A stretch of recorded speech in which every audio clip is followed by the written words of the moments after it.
మన దేశంలో ఇప్పుడు పెట్రోల్ కొరత లేకపోయినా కూడా కాంగ్రెస్ పార్టీ ఈ దేశంలో పెట్రోల్ అనేది అసలు దొరకడం లేదు.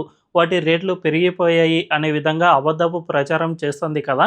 ఇదే Congress party UPA 1 and UPA 2 హయాంలో ఆయిల్ బాండ్లను తీసుకువచ్చి మన దేశాన్ని ఎంతగా దోచిపెట్టిందో ఒక్కసారి మనం పరిశీలన చేద్దాం. అసలు ఈ ఆయిల్ బాండ్స్ అంటే ఏమిటి అంటే జనరల్‌గా పెట్రోల్ ప్రైజెస్ అనేవి పెరుగుతూ ఉంటాయి కదా! ఫర్ సపోజ్ అప్పటి వరకు 40 రూపీస్ ఉన్నది 60 రూపీస్‌కు పెరిగిపోయింది అని భావిద్దాం. అంటే ఎప్పుడైనా కానీ ఆయిల్ రేట్లు పెరిగినప్పుడు మన దేశంలో కూడా రేట్లను పెంచాల్సిన అవసరం ఉంటుంది. కానీ కాంగ్రెస్ పార్టీ ఆ రేట్లను పెంచకుండా 40 రూపీస్‌కే మన దేశంలో పెట్రోల్ అమ్మే విధంగా ఆయిల్ కంపెనీలను ఒప్పించింది. మిగిలిన 20 రూపీస్ అనేది ఉంటుంది కదా!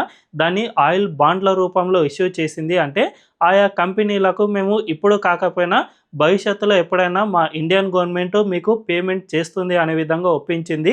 దీన్ని ఏకంగా ప్రతి సంవత్సరం మనం 8% ఆఫ్ వడ్డీతో కలిపి మనం కట్టాం. ఆ ఆయిల్ బాండ్ ఇష్యూస్ 2008లో జరిగితే ఏకంగా 2024 వరకు మనం వాటిని కడుతూనే వచ్చాం. ఈ విధంగా కాంగ్రెస్ పార్టీ హయాంలో ఏకంగా 1,53,000 కోట్ల ఆయిల్ బాండ్స్ ఇష్యూ అయితే దానికి వడ్డీలకే మనం 1,70,000 కోట్లు అంటే మొత్తంగా 3,23,000 కోట్ల రూపాయలను మన ఇండియన్ గవర్నమెంట్ ఈ ఆయిల్ కంపెనీలకు కట్టివేసింది. అంటే అప్పట్లో జస్ట్ ₹20 పెట్రోల్ రేటు పెంచి ఉంటే మనం 1,70,000 కోట్లను మన ఇండియన్ గవర్నమెంట్ మిగిలించుకుని ఉండేది.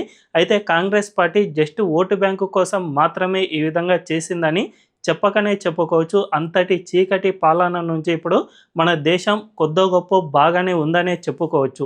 సో ఈ కాంగ్రెస్ పార్టీ ఇప్పటికైనా తన చరిత్రను తెలుసుకుంటే పెట్రోల్ రేట్ల గురించి రాహుల్ గాంధీకి కనీస అవగాహన వస్తుందని చెప్పుకోవచ్చు.